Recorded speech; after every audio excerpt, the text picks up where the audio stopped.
नमस्कार दोस्तों। आज का जो हमारा टॉपिक रहेगा वो रहेगा लर्निंग। लर्निंग मीन्स अधिगम। जब कभी भी हम टीचिंग का सेकंड पार्ट पढ़ते हैं तो उसमें आता है लर्निंग। तो एक चीज़ जो हम मान के चलते हैं कि टीचिंग जो होती है वो हमारे लिए इनपुट का काम करती है, और जब स्टूडेंट इस पर प्रोसेसिंग करता है, जब स्टूडेंट इस पे प्रोसेस कर लेता है तो स्टूडेंट से निकलकर आने वाला आउटपुट यहाँ पे लर्निंग कहलाएगा। इट मीन्स लर्निंग का जो सीधा मतलब है वो रहेगा सीखना। इस तरीके से अगर हम मान के चलें तो इस चीज़ को हम लर्निंग को हम दूसरी भाषा में हम कह सकते हैं चेंज इन बिहेवियर। कि किसी भी टाइप के परिवर्तन जब बच्चे के बिहेवियर में आते हैं तो उसको हम लर्निंग कहते हैं। फॉर एग्जांपल, कई बार हमने देखा है कि एक छोटा सा बच्चा है जिस बच्चे की एज 1 साल के आसपास है। हम लर्निंग का एक पहला एग्जांपल लेते हैं कि एग्जांपल नंबर 1। 1 साल का एक बच्चा है, उस बच्चे को आग के बारे में नहीं पता है। आग के बारे में नहीं पता है, लेकिन हमारे पास एक मोमबत्ती है। वह जलती हुई उस मोमबत्ती के पास, वो बच्चा 1 साल का बच्चा जलती हुई मोमबत्ती के पास जाता है, और जब उस मोमबत्ती की आग को जो टच करता है तो उससे उसको महसूस होता है गर्म। इस तरीके से बाद में जब हम देखते हैं तो मोमबत्ती के पास जाने से वो बच्चा हिचकता है, क्योंकि पहले से ही वो आग को महसूस कर चुका है। इसका मीनिंग क्या है? इसका मीनिंग क्या है कि उसने अपने बिहेवियर में कोई चेंज पाया है। Means it is the process which called change in behaviour. किसी भी तरीके का जो बिहेवियर में चेंज आएगा उस चीज़ को हम क्या कहेंगे? लर्निंग कहेंगे। इस चीज़ को अब हम इसी चीज़ को आगे लेके चलते हैं कि लर्निंग में और दूसरी चीज़ क्या आएगी। तो दूसरी चीज़ ये आएगी कि learning is a mental process. Learning एक तरीके की मानसिक क्रिया है। हम कोई भी चीज़ जो सीखते हैं उस सीखी गई चीज़ में हमारे जो मस्तिष्क का योगदान जरूर मिलेगा, और इसके कारण से इसको हम क्या मानेंगे? एक मेंटल प्रोसेस मानेंगे। उसके बाद एक चीज जो आती है वो आती है लर्निंग इज यूनिवर्सल। ये बड़ा इंपॉर्टेंट पॉइंट है कि लर्निंग इज यूनिवर्सल। ये सार्वभौमिक है, कहीं पर भी सीखी जा सकती है। कोई भी चीज हम ये नहीं कहेंगे कि हाँ भाई इसके लिए हमारे को स्कूल में ही जाना जरूरी है। लर्निंग कहीं भी हो सकती है, किसी भी तरीके की कंडीशन में कोई भी चीज सीखी जा सकती है। लेकिन लर्निंग को जब हम करते हैं तो हमारे को टीचिंग के ही एस्पेक्ट को लेके चलना पड़ेगा। जिस तरीके से हम अगर बात करें कि लर्निंग के टाइप कितने हैं, तो लर्निंग के अगर बात की जाएगी तो 3 टाइप आएंगे दोस्तों। 3 टाइप कौन कौन से आएंगे? पहली टाइप जो आएगी वो आएगी फॉर्मल लेवल की लर्निंग हो जाएगी। उसके बाद दूसरी जो टाइप आएगी आपकी इनफॉर्मल लेवल की लर्निंग होगी, और तीसरी जो टाइप आएगी वो आएगी नॉन फॉर्मल। तो चेंज इन बिहेवियर 3 अलग अलग तरीके से आ सकता है। फॉर्मल तरीके की हमने पर्टिकुलर परिस्थिति का निर्माण किया है और हमने उसी एक चीज का चेंज लेके आना बच्चे के बिहेवियर में, और केवल हमने वही चीज सिखानी है, तो हम कर रहे हैं फॉर्मल टाइप ऑफ लर्निंग। लेकिन जब वही बच्चा कुछ चीजें पहले सीख चुका है और उनके माध्यम से नई चीजें सीखने का प्रयास करता है, लेकिन अब हमने परिस्थितियों का निर्माण पूर्व निर्धारित नहीं किया था, तो कर रहे हैं हम इनफॉर्मल लर्निंग। और जब बच्चे को हम किसी भी तरीके से फोर्स नहीं करते और घर पे रहते हुए या किसी भी प्रकार के वातावरण में रहते हुए जब वो कोई चीज सीख रहा है तो नॉन फॉर्मल होगा। यहाँ पे मैं अगर इसको मानूं तो this is regular school education. अगर मैं इनफॉर्मल लर्निंग की बात करूं तो यहाँ पर मैं बात करूंगा डिस्टेंस स्कूल एजुकेशन की या डिस्टेंस कॉलेज एजुकेशन की। और नॉन फॉर्मल लर्निंग की अगर बात करूं तो घर पे रहते हुए जब भी कोई भी एक्टिविटी बच्चा सीखता है, जैसे खाना पकाने की क्रिया है, झाड़ू लगाने की क्रिया है, वो उसके बिहेवियर में चेंज जरूर लेके आती हैं। वो सारी की सारी चीज़ें नॉन फॉर्मल होगी, और नॉन फॉर्मल में उसे किसी भी तरीके का सर्टिफिकेट उसकी चेंज इन बिहेवियर के लिए नहीं दिया जाता। चलिए अब हम बात कर लेते हैं कि लर्निंग में जरूरी चीजें क्या है। तो अगर हम बात करें कि लर्निंग में जरूरी चीज क्या है, तो पहली चीज तो हम ये बात कर ही चुके हैं कि लर्निंग जो है वो चेंज इन बिहेवियर है। और किसी भी व्यक्ति के बिहेवियर में चेंज आने से पहले जब हम बात करें तो यहाँ पर लर्निंग के लिए एक चीज तो हमारे को चाहिए ही चाहिए कि स्टूडेंट तो हमारे पास होना ही चाहिए, छात्र तो होगा ही होगा। मीन्स सीखने वाला जरूर है, सीखने वाला जरूर होगा। और ऐसे में पहला जो स्टेप चाहिए हमारे को चाहिए सीखने वाले की अभिप्रेरणा।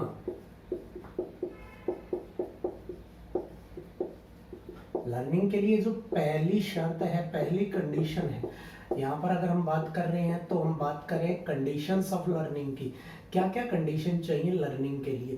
तो सबसे पहली चीज पर अगर मैं बात करूं तो सीखने वाले की अभिप्रेरणा चाहिए। मीन्स हमारे को चाहिए कि what is the motivation of a learner, कि लर्नर क्या सीखना चाह रहा है। उसके बाद हम दूसरी बात करेंगे कि वो लर्नर जो होता है वो सीखने के लिए बहु अनुक्रिया करता है। बहु अनुक्रिया करना means multiple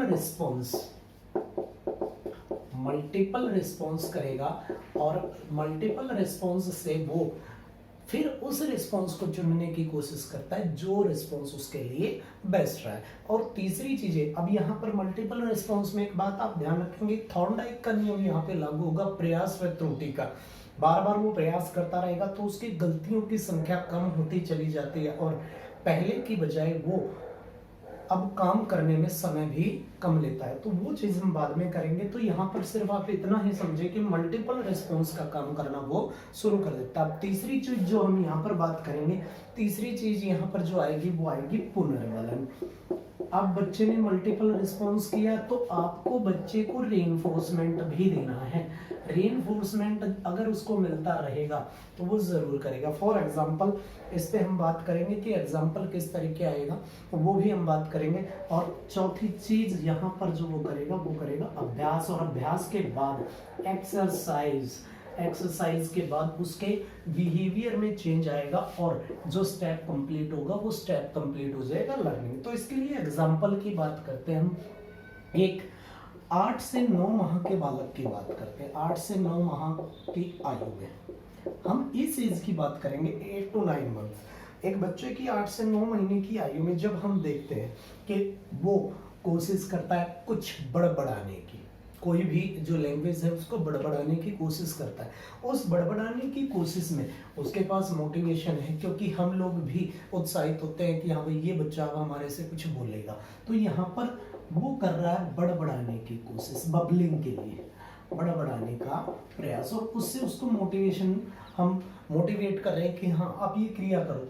at that time वो ये स्टेप भी करेगा। दूसरा स्टेप मल्टीपल रिस्पॉन्स, वो अलग अलग तरीके की जो है आवाजें निकालने की कोशिश करता है। अलग अलग आवाजें निकालने की कोशिश के दौरान हम लोग उसको रेनफोर्स करते हैं कि हाँ बहुत अच्छा है, और अपना जो है पापा मम्मी इस तरीके के वर्ड्स हम जो है उससे रिपीट कराने की कोशिश करते हैं। और ऐसे में बार बार उसकी एक्सरसाइज होती जाती है और लास्ट में एक सिचुएशन ऐसी आएगी कि अब वो लर्न करना सीख जाता है। मीन्स उसके बिहेवियर में चेंज आ गया है। चेंज इन बिहेवियर क्या, वो राइट वर्ड बोलना शुरू करेगा।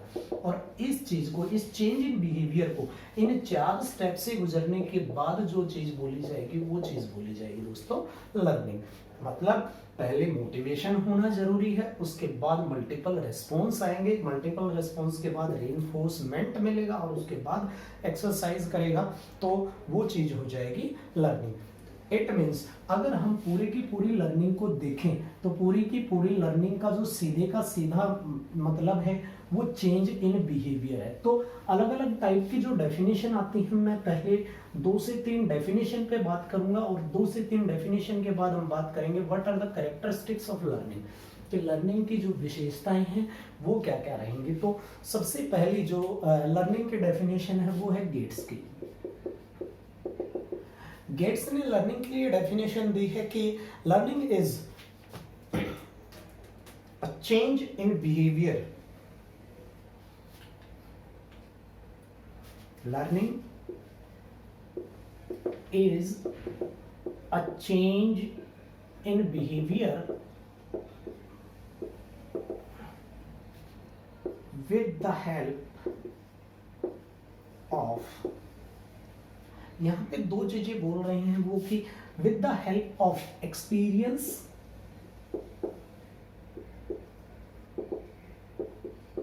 पहली चीज है एक्सपीरियंस एंड ट्रेनिंग,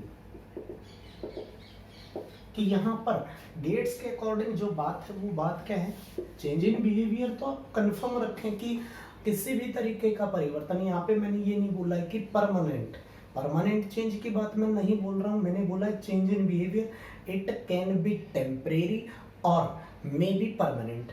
तो किसी भी तरीके का change in behaviour with the help of experience and training, किसी भी तरीके के उसके अनुभव रहे हैं और किसी भी तरीके का उसको प्रशिक्षण दिया जाए तो उस चीज को हम क्या कहेंगे, लर्निंग कहेंगे। उसके बाद में जो दूसरी डेफिनेशन की बात करता हूँ वो करता हूँ स्किनर ने जो डेफिनेशन दी है वो ये डेफिनेशन दी है कि व्यवहार में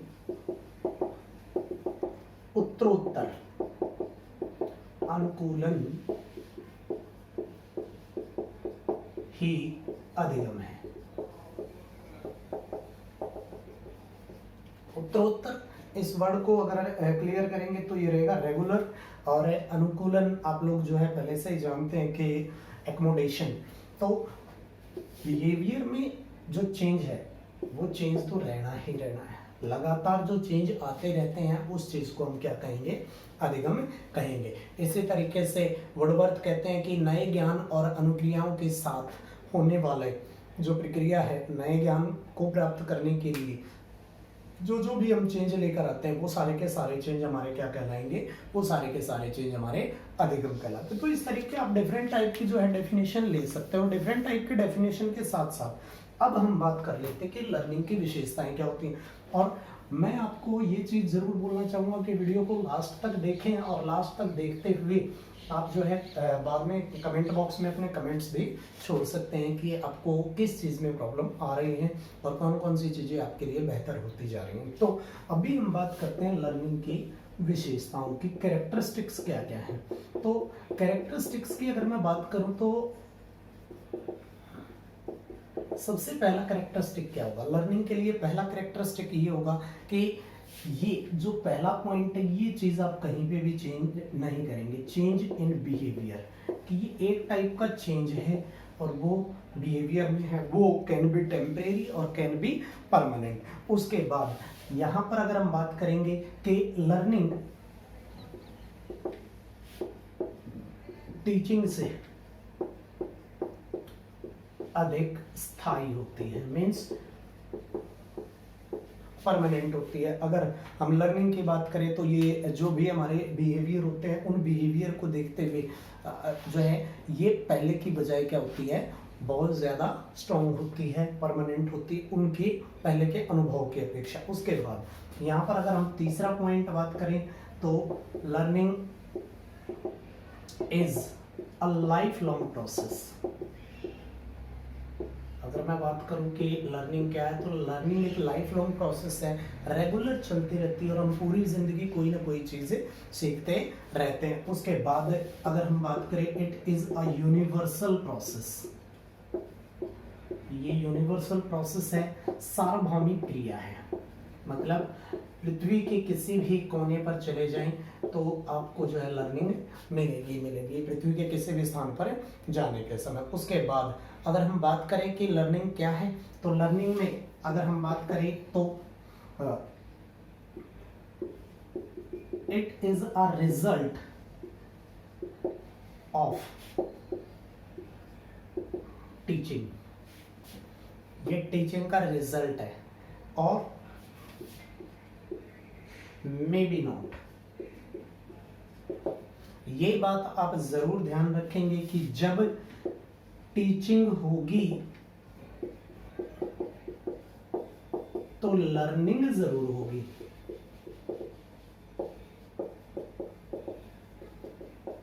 ये 100% एक्यूरेट है कि टीचिंग होगी तो लर्निंग जरूर होगी, चाहे वो थोड़ी सी हो, बिल्कुल थोड़ी भी हो सकती है, 1% भी हो सकती है, 0.5% भी हो सकती है, 100% ना हो तो।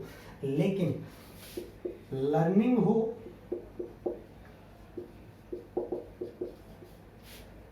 But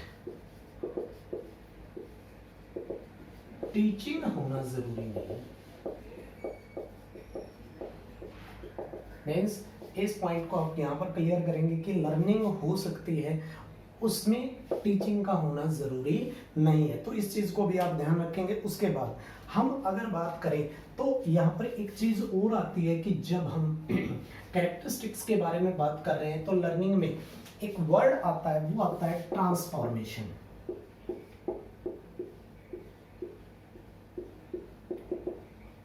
from one two another situation. अगर मैं बात करूं कि ट्रांसफॉर्मेशन स्थानांतरण होगा,